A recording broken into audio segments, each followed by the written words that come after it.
Bienvenidos a una clase más de farmacología, farmacología 1, donde hoy nos toca ver farmacología clínica, definirse como ciencia y como especialidad médica. Si hablamos como ciencia, decimos que la farmacología clínica estudia la acción de los fármacos sobre el organismo humano y la del organismo humano sobre los fármacos, tanto en las personas sanas como en las personas enfermas. En cuanto decimos que es una especialidad médica, la farmacología clínica se ocupa junto a otras especialidades médicas y otras profesiones sanitarias de conseguir una óptima utilización de los medicamentos, aumentando su eficacia y disminuyendo su riesgo, es decir, de racionalizar la utilización de los medicamentos mediante la elección del fármaco y la pauta de administración más adecuada para cada paciente. De la farmacología clínica van a ser, primero, obtener información sobre las acciones de los fármacos en el ser humano mediante la investigación clínica, ensayos clínicos y estudios de farmacocinética clínica, farmacovigilancia y utilización de medicamentos. Luego se va a encargar, su objetivo va a ser recopilar, evaluar de forma crítica y sistematizar la información sobre la utilización más adecuada de los medicamentos y difundir esta información. También su objetivo va a ser aplicar estos conocimientos para mejorar la utilización de los medicamentos en la práctica clínica mediante el establecimiento de una política de utilización de los medicamentos, consultas terapéuticas, monitorización de niveles séricos de fármacos, control del cumplimiento y desarrollo de los programas de farmacovigilancia. En cuanto a las actividades y la metodología que implica la farmacología clínica, tenemos que pensar que para conseguir estos objetivos, la farmacología clínica realiza las siguientes actividades: individualización del tratamiento farmacológico, control del cumplimiento terapéutico, programas de farmacovigilancia, realización de ensayos clínicos, estudios de utilización de medicamentos e información sobre fármacos. En cuanto a la individualización del tratamiento farmacológico, debemos pensar cómo es la monitorización de los fármacos en la terapéutica. Cuando hablamos de monitorización de fármacos en terapéutica o control del tratamiento farmacológico, hablamos que es la evaluación de la eficacia y de la toxicidad de los fármacos en la práctica clínica. Su finalidad es individualizar el tratamiento farmacológico, adaptándolo a las necesidades de cada paciente. Toda monitorización de niveles de fármaco tiene tres objetivos fundamentales. Primero es comprobar si la respuesta terapéutica es adecuada y tratar de conseguirla en el menor tiempo posible. Segundo, minimizar los aspectos no deseados de los medicamentos, reacciones adversas e interacciones. Y tercero, comprobar el cumplimiento terapéutico. Cuando no es fácil medir la respuesta terapéutica o el efecto farmacológico, se puede recurrir a la determinación de la concentración del fármaco en líquidos biológicos, que generalmente puede ser suero, para monitorizar el tratamiento. El efecto de un fármaco depende de su concentración en el sitio de acción. Como no es posible medir esta concentración, se determina en suero que, en estado de equilibrio, es proporcional a la que existe en el lugar de acción y por tanto se debería correlacionar estrechamente con el efecto producido. Los fármacos que pueden monitorizarse van a ser aquellos que cumplen los siguientes requisitos. Primero, la relación dosis-nivel muy variable. Segundo, la buena correlación entre las concentraciones séricas y el efecto terapéutico tóxico. Tercero, el rango terapéutico estrecho. Y cuarto, la dificultad para reconocer los efectos beneficiosos o tóxicos. Cuando hablamos de relación dosis-nivel muy variable, la relación entre la dosis administrada y la concentración sérica alcanzada está sujeta a una gran variabilidad interindividual y puede llegar a ser impredecible.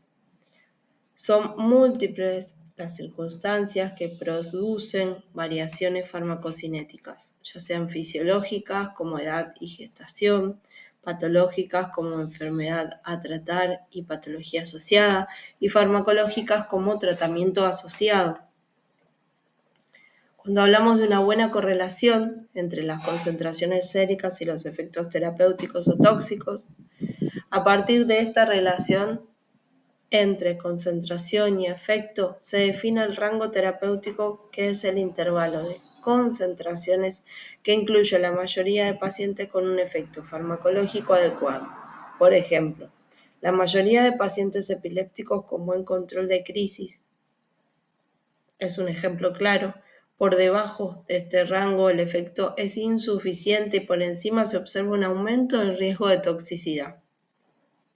Debido a la variabilidad interindividual, el rango terapéutico solo puede utilizarse como una guía orientativa que hay que considerar según la indicación del fármaco, las características del paciente y las enfermedades asociadas.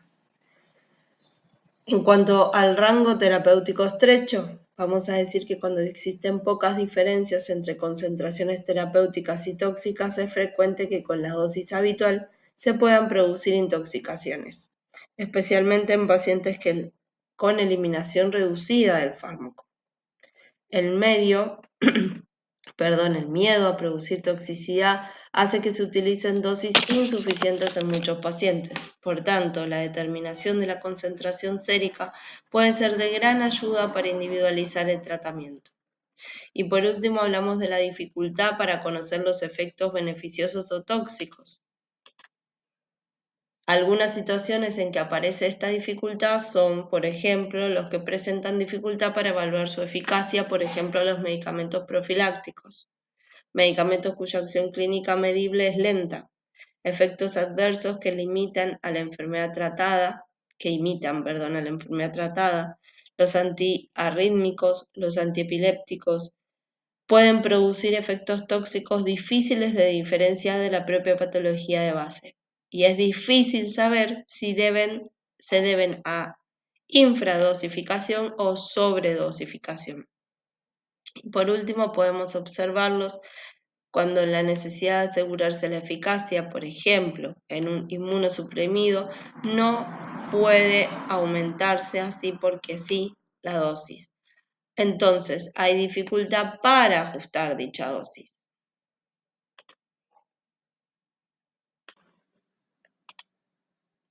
Bueno, en cuanto a las indicaciones para la monitorización de niveles de fármaco, vamos a pensar en individualizar la dosis, sospecha de toxicidad y control del cumplimiento terapéutico. En cuanto a las normas para una correcta monitorización, hablamos de dónde debe realizarse, cómo debe realizarse y qué muestra se utiliza. Entonces, cuando hablamos de las indicaciones para la monitorización de niveles de fármacos, decimos que la monitorización no se debe realizar sistemáticamente en todos los pacientes que reciben los fármacos comentados. Existen 3 indicaciones fundamentales y ahí citamos la individualizar la dosis, sospecha de toxicidad y control de cumplimiento terapéutico.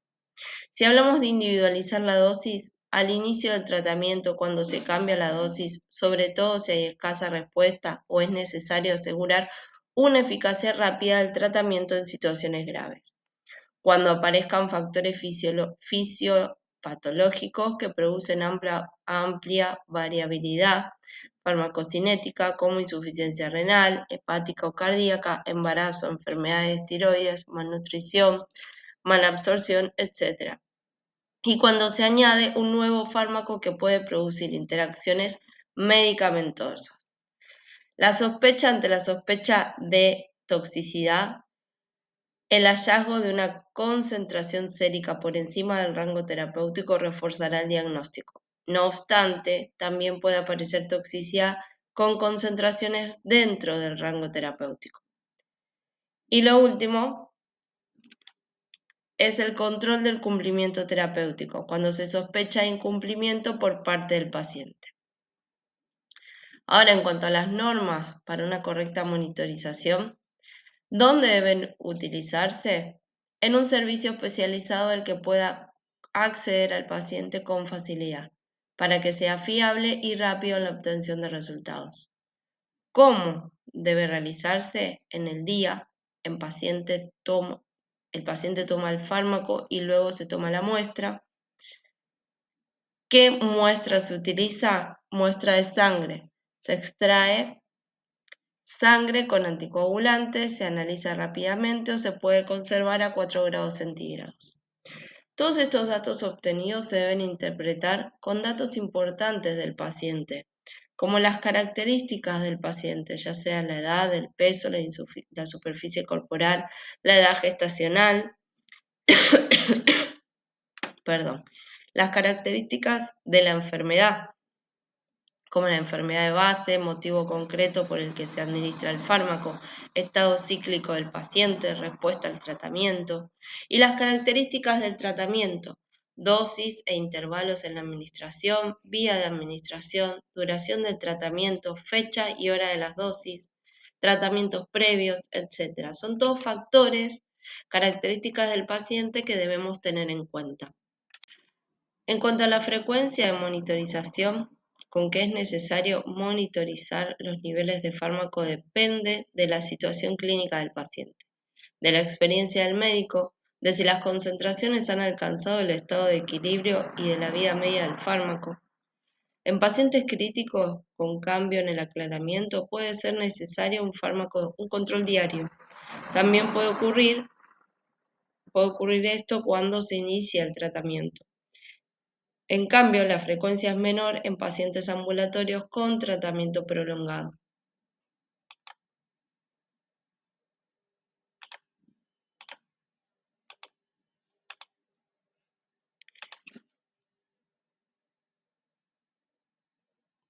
Si hablamos de causas de alteración de la relación entre niveles plasmáticos y respuesta terapéutica, tenemos que involucrar errores en la recogida de la muestra, errores en la determinación de niveles séricos inducidos por enfermedades, alteraciones farmacodinámicas, interacciones medicamentosas, alteraciones de la unión a proteínas y de la fracción de fármaco activo. Si hablamos de causas de alteración de la relación entre niveles plasmáticos y respuesta terapéutica, tenemos que involucrar errores en la recogida de la muestra, errores en la determinación de niveles séricos inducidos por enfermedades, alteraciones farmacodinámicas, interacciones medicamentosas, alteraciones de la unión a proteínas y de la fracción de fármaco activo, ¿sí? Todas estas situaciones que nombré dan como resultado analítico que puede dar lugar a interpretaciones falsas o a respuestas inadecuadas. Bueno, hemos llegado al final de una clase más. Nos vemos la próxima.